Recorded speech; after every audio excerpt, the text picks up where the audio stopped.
100 days ago, I created a video documenting my entire journey with my first dropshipping store, which made over $50,000. And today, this store has generated over $100,000 in just a few months. The store is called Herology, and I created it with Bieheza for a video on his channel. It's been around 4 months since my last update, and yes, I am still running the store. For those of you that don't know, Bieheza reached out to me with a dropshipping opportunity I couldn't say no to. He was gonna help a beginner dropshipper start a store from scratch, so we got to work right away.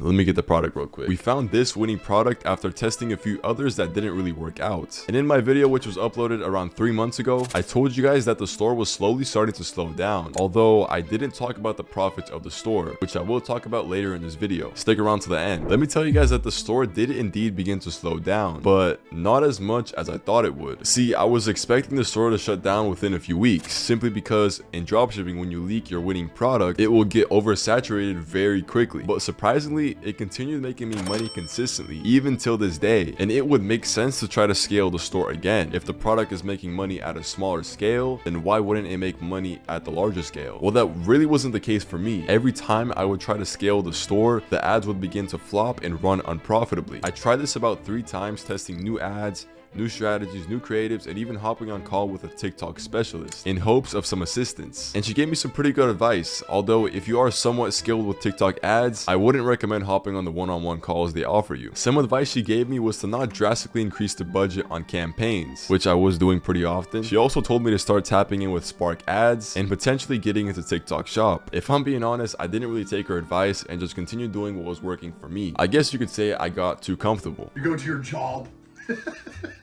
You get paid your wages. But one thing that stuck out to me was when she mentioned TikTok shop. TikTok shop was becoming a big thing and was taking over TikTok. I mean, literally 50% of videos on TikTok are people trying to promote TikTok shop in hopes of getting that affiliate sale. And people were making bank with this. Even some of my personal friends were getting enough to buy an E46. Now, you know I had to dip my hands into this TikTok shop stuff. And it was somewhat simple, but other parts were a bit harder. Like, for example, they had you input a certificate from your supplier's factory, but my supplier didn't have anything like that, so I just didn't put anything, which worked for a bit, but my product got taken down after a few days for obvious reasons. In my 2 days of running TikTok shop, I spent about $20 on ads and ended up getting 1 sale, which I later refunded. But another reason I had to stop was because of their strict fulfillment policies. See, with TikTok shop, you have to fulfill orders within like 2 to 3 days, which is pretty much impossible with these Chinese suppliers. You have to order stock to your house to meet this criteria, but that pretty much defeats the entire purpose of dropshipping. One loophole people have found was using US fulfillment centers, but those can get really expensive and even at that point might not meet the shipping criteria. So if you want to try TikTok shop, just know that they are very strict and will not think twice about blocking your account. It's still a fairly new opportunity though, so new loopholes and strategies are being discovered daily, but I think it's something everyone should keep their eyes on and maybe even dip their hands into. I'll personally be trying TikTok shop, so look out for a video on that soon. But enough about TikTok shop, let's get into the good stuff. At this point, I was running one main campaign with a $150 budget and it was working really well for me. I mean, at a certain point,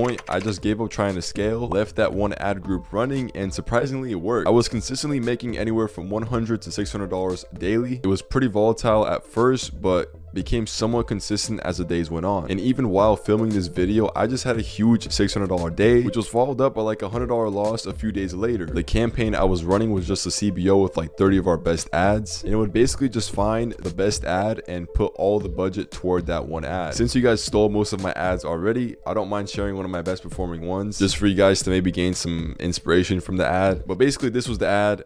It was just a 30-second video of a girl yapping, and it was just the hook of Livy Dunn or Livy Dune dancing, which would hook the viewer, and then right after that the girl would go to explain the product and how it works and why you need it. Basically, I got a good amount of sales and profit from just that one creative, and this was pretty much how most of our ads were formatted, at least the ones that performed best. For our specific product and niche, the longer, more explanatory ads perform better than the short ads, but for other products and niches, it may make sense to make something more snappy that maybe fits a trend and is under like 10 seconds. But yeah, for us, the 30-second to 60-second last-second ads did the best. And back in July, when the store was still on the come up, all I would do was just look for new ad content and try to create new ads with new hooks, new movements, maybe new clips, basically just trying everything to create the perfect ad. I would test like 5 different creatives every single day until I found the one. I think doing this is super crucial when testing a product. I find other people, even myself sometimes, like testing a product and then ruling that product as a loser like way too quick. Until you have thoroughly tested the product with good ads and good web page, do not give up the product, or else I would have not found the success with Herology. And at a certain point, there was no other ad creative to make. So my only choice, buying UGC content and making my very own creative. UGC content is user generated content where you pay someone to create an ad for you to use on your own platform. Now, there's a good side to UGC and there's a deep, dark, bad side. The good side is get your very own ad that nobody else has. But I learned very quickly that people can steal the ad, so beware of that. But the magic here is that if you've tested this product enough, you know exactly what type of ad would do good for your product. And the deep, dark, bad side that I was talking about, you gotta pay money for someone to make a video for you. And honestly, it was more than I expected it would cost. I had someone from Fiverr make a video for like 200 bucks, and then I got another 2 videos from this website called Billow, and that was about $100 each. So yeah, I dropped like 400 bucks on UGC content. Funny thing is that one of the Billow creators that I hired actually ghosted me and ended up not delivering the ad. Apparently I was her first and last client, but Billow ended up hooking me up with some free credit or whatever. That's not the first time a girl ghosted me. I then took these UGC videos with like 100% confidence that they would blow up and make me a ton of money, just for them to completely flop the next day. Although I did run them for a while, I tried a bunch of different sounds, edits, like transitions, everything, but at the end of the day, it was not worth it for me. Now let me make this clear. UGC could be the golden ticket out of the trenches, but in my case, it certainly wasn't. I think my mistake was the content I bought was too similar to my other ads, and I should have done something more creative that nobody else has done before. This would have been the riskier option, but at the end of the day, if it did work, it would have paid off a lot more. And at this point, the holidays were right around the corner. So let's talk a little bit about my Black Friday and Christmas sales. Black Friday was pretty average. It came around quicker than I had expected, and I didn't really have a plan or strategy to get more sales. I did see other people doubled and even tripled their sales during Black Friday, which just shows how much potential the holidays have. And for Christmas, to be honest, I didn't take advantage as much as I should have. But the truth is, many people wouldn't buy something like this as a gift. Usually when Christmas rolls around, you want to sell something that is meant to be bought as a gift. And keep in mind that ads become really expensive right around Christmas, since everyone is trying to promote their product because everyone is spending more money. But this is one thing I wish I spent more time on. Maybe creating a new offer and some holiday oriented ads would have boosted me up a lot in terms of revenue. So learn from my mistake and prepare better for holidays like Christmas and Black Friday. I'm gonna take my own advice and prepare for Mother's Day and Valentine's Day. So yeah, because that is right around the corner. And speaking of Christmas, everyone knows that the day after Christmas is known as the busiest day for returns. Now, although most people didn't buy this product as a gift, I still got a good amount of people asking for refunds throughout the year. Specifically, since this is an electronic product from China that came with cheap packaging, there were many flaws that arrived to customers' doorsteps. People were complaining about the box being damaged, and some didn't even know how to use the product. And other times the product was genuinely broken, but my supplier was telling me to tell the customers to fix the product themselves because it's a simple fix.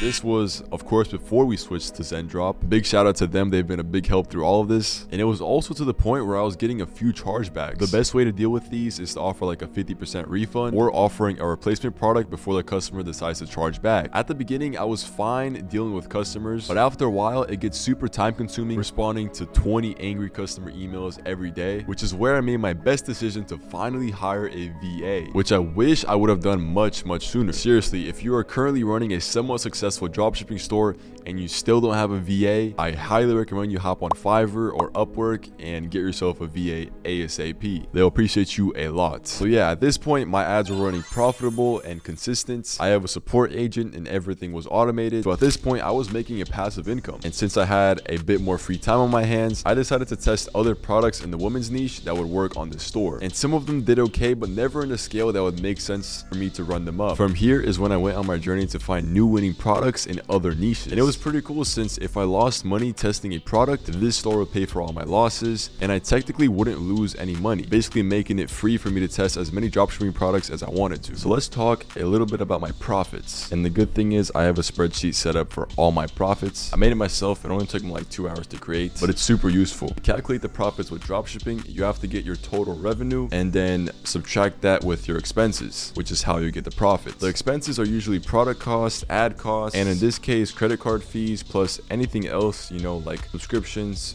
you know, apps or whatever. So in total, from the lifetime of this store, I have made over $30,000 in profits, which isn't too bad. This product costs me $6.75 from Zendrop, and I sell it for $32.99 plus shipping. Then everything in between is profit, of course, besides the ad cost that comes with it. A 30% margin is great for a dropshipping store. You should usually aim for somewhere around 20 to 30%. I've been pulling in 8 to 10K in monthly revenue consistently, and in the last month, I've been averaging anywhere from $200 to $500 in sales daily. Only very recently would I have days where I would lose money, and it was sometimes only as little as $10 and sometimes as much as $100. Although if I did lose $100, we would bounce back the next day and make like, you know, $300-400. I still do wonder sometimes what would have happened if B has never dropped the video and I was able to run my store calmly without anyone ever knowing. Matter of fact, when I dropped my video regarding the topic, I actually got a DM from someone saying they made over $50,000 from this product after they watched the video. And even more recently, someone commented on our podcast channel that they ran the store up to $200,000 in just a few months, which is crazy. If I can find the DM, I'll definitely put it up. So yeah, overall, this has been an amazing journey and I have learned a lot. This store has taught me so much, and although this store may be retiring soon, it's time to move on to bigger and better products. I hope you enjoyed this video. Go ahead and check out my original video on this store if you would like to find out how I found the product and all that good stuff. Peace.